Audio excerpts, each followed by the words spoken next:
है सीरियल अनुपमा में हमारी अनुपमा ने जो सोशल कॉज उठाया था, वाकई दाद देने की जरूरत है। और वो जो पूरा मूवमेंट था #बात करो, I think it was exemplary. लेकिन अब जब डिंपल को उन्होंने न्याय दिला दिया है, क्या अपनी बिगड़ी बेटी को भी लाइन पर ला पाएगी अनुपमा?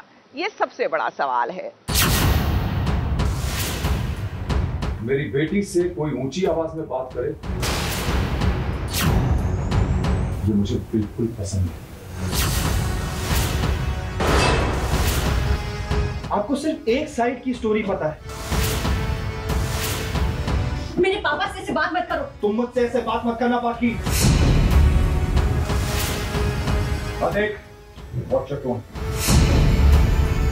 आपकी बेटी से मैंने शादी की है, उसे गोद नहीं लिया है। तो तुम्हें लगता है कि एक वाइफ मेड की तरह दिन भर घर में काम करती रहे तभी अच्छी वाइफ है? इसके इसी एटीट्यूड की वजह से ना मम्मी ने हमें घर से बाहर निकाल दिया था। जिसका डर था देखिए वही हुआ।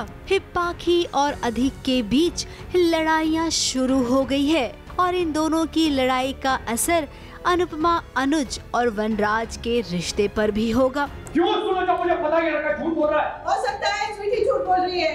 वाह, तुम्हें इस लड़के पे भरोसा है लेकिन अपनी बेटी पे नहीं है। ये मेरा दामाद है, वो मेरी बेटी है, मेरे लिए दोनों बराबर बराबर है। वाह, बिल्कुल। वनराज बहुत गुस्से में है क्योंकि एक तो वो बेटी से बहुत ऑब्सेस्ड भी है, बहुत ज़्यादा प्यार करता है, बहुत लाड़ प्यार करता है, उसको बहुत प्यार से पाल पोस के उसने बड़ा भी किया है। और वो बेटी के ऊपर ज़रा सा भी या उसको कुछ भी तकलीफ होती है तो वो बर्दाश्त नहीं कर पाता है। अब ये तो आप सब ने सीरियल में देखा ही है कि पाखी एक बिगड़ेल और नासमझ लड़की है जो केवल अपने बारे में सोचती है। तो तुम्हें लगता है कि एक वाइफ मेड की तरह दिन भर घर में काम करती रहे तभी अच्छी वाइफ है? Wife acting in typical MCP देख। ओह वाओ, मैं टिपिकल मेल शॉविनिस्ट पर्सन। तुम बर्तन मैं करता हूँ, कपड़े मैं धोता हूँ, सब कुछ मैं करता हूँ, लेकिन मैं मेल शॉविनिस्ट पर्सन कैसे? शादी के बाद अधिक तो पूरी तरीके से बदल गया। जिसकी उम्मीद नहीं थी वो हो गया और पाखी इस शादी के बाद और भी सेल्फिश हो गई। अपने पति की भी उसे परवाह नहीं है। लेकिन आज मेरे गुस्से से तुम्हें इतनी प्रॉब्लम हो गई, जो इतने दिन से तुम गुस्सा दिखा रही हो उसका क्या? हाँ, तुमने मुझसे कितने झगड़े करे हैं, मुझे कितना उल्टा सीधा बोला है, कितना सामान फेंका तुमने, उसका आइडिया भी है। अगर मैं काउंट करने पे आऊंगा तो मेरी उंगलियां कम पड़ जाएंगी उसको गिनने के लिए। पाखी और अधिक के बीच जो लड़ाई हुई, उस लड़ाई को लेकर वनराज सीधे अनुपमा के पास पहुंच गया, जहां पर आपको अधिक बेबस और लाचार नजर आएगा। बात और भी बिगड़ गई। वनराज है कि पाखी की गलती मानने को ही तैयार नहीं है। प्लीज हमारी वजह से झगड़ा मत करो, हम लोग मिलकर सॉर्ट कर लेंगे ये चीज। तुझे सॉर्ट आउट करना होगा तो तू वहीं रुकता, यहाँ पे आके सबके सामने आंसू नहीं बहा होता, समझा? स्वीटी भी तो आई थी ना आपके पास आंसू बहाते हुए, तो फिर अधिक यहाँ क्यों नहीं आ सकता? तुम्हें तो अपनी बेटी गलत लगेगी, सारी दुनिया सही है, ये लड़का भी सही है, लेकिन तुम्हारी बेटी गलत है। उनका झगड़ा होता है, फिर वो घर आ जाती है और कहती है कि उसने मेरे ऊपर हाथ उठाया। तो मुझसे थोड़ा सा झूठ बोलती है, वो झूठ बोलती है, बट मैं क्योंकि उसकी झूठ में विश्वास करता हूँ तो मैं जाके यहाँ पे लड़ाई करता हूँ। अब माँ बाप ये जानते थे कि अधिक और पाखी ये दोनों नासमझ हैं, इसीलिए तो वो नहीं चाहते थे कि इन दोनों की शादी हो।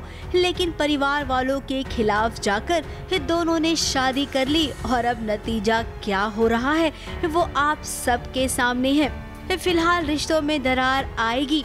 अनुपमा को एक ओर अपनी बेटी पाखी को सुधारना होगा, तो वहीं दूसरी ओर डिंपल का भी ख्याल रखना होगा। अनुपमा में इन दिनों जो ट्रैक चल रहा है #बात करो, इस पर भी अनुपमा को ध्यान देना है, जो कि एक सोशल मुद्दा है। अनुपमा के लिए इस बार का सफर सच में बहुत ही मुश्किल भरा होगा। मुंबई से स्नेहिल यादव और बॉबी मंधानी के साथ एबीपी न्यूज रिपोर्ट।